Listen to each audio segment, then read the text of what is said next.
Hi అండి, ఈరోజు మనం రాక్ ఆడియోలో ఉన్నాం. ఏంటంటే ఇది కలెక్టరేట్ బ్యాక్. ఇది మీకు తెలుసు కదా, నేను ఎక్కువ ఆడియో సిస్టమ్స్ చేయిస్తూ ఉంటాను, మారుస్తూ ఉంటాను. నేను యాక్టివ్ సబ్-వూఫర్ ఇద్దరు చేయించాను.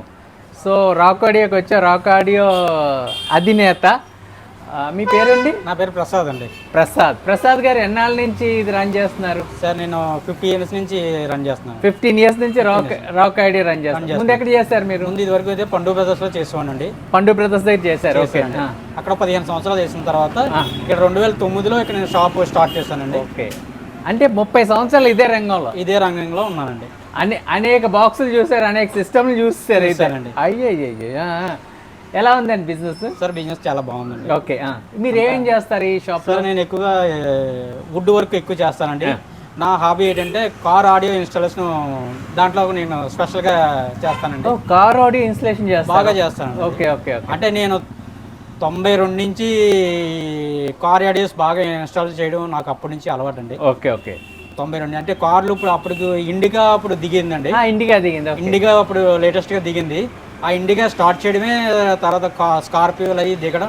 ఏపీలో 2వ వెహికల్ నేను చేసిన స్కార్పియో. ఓహో, వెరీ గుడ్, బాగుందా? ఓకే, ఏపీలో 2వ వెహికల్ స్కార్పియో నేను చేశాను అనమాట. ఓకే, ఆడియో సిస్టమ్ బిగించడం. ఓకే, అప్పటి నుంచి నాకు ఈ ఆడియో సిస్టమ్ ఇప్పటి నుంచి నాకు ఇంట్రెస్ట్. ఓకే, ఇప్పుడు కూడా ఆ కార్ ఆడియోస్ చేస్తూ ఉంటాను. ఓకే, అంటే కొంచెం ఇప్పుడు కొంచెం బాగా ఎక్స్పెన్సివ్ షాపులు ఎక్కువైపోయినాయి. అప్పుడైతే మేము అదొక షాపే ఉండేది కనుక అప్పుడు మేము ఎక్కువ కార్ షోరూమ్ని దిగిన వెంటనే మా దగ్గరికి వచ్చేయండి. ఓకే అండి, మీరు చూసేవాళ్ళు మీకు మంచి ఇదండి. కార్ ఆడియో అంటే 30 సంవత్సరాల ఎక్స్పీరియన్స్ అంటే చిన్న కుర్రోలు చేసేలా కాదు కదండి. ఒకసారి ఆలోచించండి. 30 సంవత్సరాల ఎక్స్పీరియన్స్ అంటే ఆయనలో సత్తా ఉంది కాబట్టి ఈ షాప్ 15 సంవత్సరాలు పెట్టి ఇక్కడ ఉన్నారు. సో కార్ ఆడియో చేయించాలి, ఇక్కడ చేయించచ్చు. అలాగే ఆటోలకు కూడా ఏమైనా చేస్తారండి? ఆటోలకు తక్కువ సార్, నేను తక్కువ ఆటో చేయట్లేదు. ఓకే, కార్ ఆడియోస్ అయితే మాత్రం బాగా ఎక్స్పెన్సివ్గా మనకు అది ప్రొఫెషనల్ గా చేసేస్తారు. ఈ సబ్-వూఫర్స్ లో ఏమేం చేస్తారండి, ఏంటి విషయాలు? మనం కస్టమర్ను వాళ్ళకి రిక్వైర్మెంట్ బట్టి నేను బాక్స్ వాళ్ళకి డిజైన్ ఎలా చెప్తే వాళ్ళు నేను చేసిస్తానండి. ఓకే, నాకు బయట నుంచి ఆర్డర్స్ వస్తాయండి.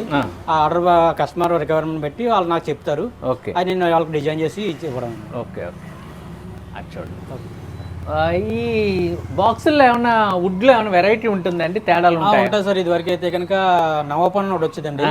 అది కరోనాకు ముందు నుంచి ఇంకా ఆగిపోయింది. ఇప్పుడు అది రావట్లేదు. ఇప్పుడు MDF వుడ్ అని 12mm, 18mm, 8mm వస్తున్నాయండి. వాటిని బట్టి నేను డిజైన్ చేస్తున్నానండి. సౌండ్ పర్ఫార్మెన్స్ అయితే కనుక ఇదే బాగుంటుందండి. ఏదండి? MDF అండి. MDF. ఓకే, బ్రాండెడ్ ఎవరన్నా ఏ బ్రాండ్ కొన్నా సరే MDF ఇప్పుడు యూజ్ చేస్తున్నారు. ఇది వరకు అయితే నవపాన్ దొరికింది, అది ఇప్పుడు అవైలబిలిటీ లేదు కాబట్టి అందరూ MDF వాడుతున్నారండి. ఓకే, ప్రతి బ్రాండెడ్ స్పీకర్స్ కూడా MDF వాడతారండి. పూర్వం పనస చెక్క, ఆ పనస చెక్క అది అబద్ధం సార్. అది అబద్ధం. అది చేసేది ఏంటంటే డోలక్లో, వేయంలో, తబలాలో వాటితో డిజైన్ చేస్తారు. ఆ కాన్సెప్ట్ అలా ఉండిపోయి వచ్చిన వాళ్ళ పనచెక్క బాగుంటది కదా, పనచెక్క అది తప్పు అండి. అది తప్పు. పనచెక్క ఇప్పుడు వచ్చి నేను మా గురుగారు నుంచి 30 సంవత్సరాల ఫీల్డ్ లో ఉన్నాను. కానీ ఏ కంపెనీ బాక్స్, చాలా కంపెనీ బాక్స్ చూసాను కానీ పనచెక్క యూజ్ చేసి ఎవరిలో చేయలేదు. అందరూ నవపాను, MDF. ఓకే, వీళ్ళు చెప్పడం అయితే కనుక డోలక్లో, వేయంలో, తబలాలు తయారు చేసే వాళ్ళు అది వాళ్ళకి ఈజీగా ఉంటుంది, తొలచడానికి ఈజీగా ఉంటది కదని వాళ్ళు దానికోసం మాట్లాడతారు తప్ప అదైతే బాక్సులు పర్పస్ అయితే వాడరండి ఎవరు. ఇప్పుడు బాక్సులు చేయించేది మీ దగ్గర 2-3 డిజైన్లు చూసాను. కొన్ని ఏంటంటే రౌండ్ గా ఉన్నాయి, కొన్ని కోణాలతో. ఏంటంటే ఈ తేడా ఏమైనా ఉందా? అంటే కస్టమర్ మోడల్ కోరుకుంటున్నారు కాబట్టి మనం డిజైన్ చేసి ఇస్తున్నాం. మీరు ఓన్లీ బాక్సులు తయారు చేయడం వరకేనా, లేకపోతే? బాక్సులు తయారు చేస్తామండి. స్పీకర్స్ తో కాలితే స్పీకర్స్ తో కూడా వాళ్ళకి డిజైన్ చేసి ఇస్తామండి. ఓకే, ఈ హోమ్ థియేటర్స్ చేసేవారు, చేసుకునే వాళ్ళు మిమ్మల్ని సంప్రదించవచ్చండి. సో మీ నెంబర్ మేము కింద డిస్క్రిప్షన్ లో ఇస్తున్నాం. మీరు ఏమైనా బిజినెస్ చూస్తే వాళ్ళతో కొంచెం చక్కగా మాట్లాడండి, బిజినెస్ వస్తుంది తప్పకుండా మన ఛానల్లో. తర్వాత ఇంకా ఏం సూచనలు ఉన్నాయండి ఇప్పుడు హోమ్ థియేటర్ చేసుకునే వాళ్ళకి? ఏమైనా సూచనలు ఇవ్వాలి? ఇప్పుడు అందరూ బ్రాండెడ్ వాడుకుంటున్నారు సార్. అవునండి, వాల్ ప్యానలింగ్ అది చేసుకుంటున్నారండి.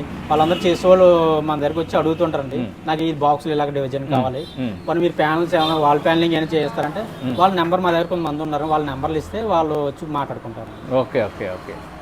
సో ఇదండి. సో అయితే మన ప్రసాద్ గారు ఏంటంటే ఇప్పుడు మనకి చాలా ఇన్ఫర్మేషన్ ఇచ్చారు. సో మెయిన్ ఏంటంటే పనస చెక్క అనేది చాలా కాన్సెప్ట్, అది ఎప్పటి నుంచి ఉండిపోయింది. నాకు కూడా కాదు అని చెప్పి ప్రసాద్ గారు చెప్పారు ఇంత ఎక్స్పీరియన్స్తో. మీకు మీ ఇంటికి హోమ్ థియేటర్ డిజైన్, అదేవిధంగా కార్ ఆడియోకి తప్పకుండా ప్రసాద్ గారిని కన్సల్ట్ చేయండి. మీరు మంచి ఎక్స్పర్ట్, ఎందుకంటే 30 years ఆఫ్ ఎక్స్పీరియన్స్ ఉంది. తప్పకుండా చేస్తారు. ఎందుకంటే నేను ఇక్కడ చాలా ఐటమ్స్ చేయించుకున్నాను. ఇప్పుడు ఏంటి అప్గ్రేడ్ చేయడం కోసం యాక్టివ్ సబ్ ఊఫర్ చేయించాను ఇక్కడికి వచ్చి. నా ఆడియో సిస్టమ్స్ ఎప్పుడు అప్గ్రేడ్ చేస్తున్నా ప్రసాద్ గారు నాకు హెల్ప్ చేస్తూ ఉంటారు. ఇది మళ్ళీ వారి షాప్కి వచ్చి ఈ వీడియో తీస్తున్నామండి. సో నెంబర్ డిస్క్రిప్షన్ బాక్స్లో ఉంది, తప్పకుండా మీరు వారిని కాంటాక్ట్ చేయండి. మీ అడ్రస్ ఎక్కడండి కాకినాడలో? సార్ ఇక్కడ రామారపేట సుబ్బయ్య హోటల్ దగ్గర వెంకట చలపతి హాస్పిటల్ ఉంటుందండి. ఆ జంక్షన్లో కార్నర్లో మాదే షాప్. ఓకే అండి, ఓకే, విన్నారు కదా అండి. సో నెంబర్ కూడా ఉంది, మీరు ఫోన్ చేయొచ్చు. ఓకేనండి, మరో వీడియోలో మళ్ళీ వెళ్దాం. Thank you.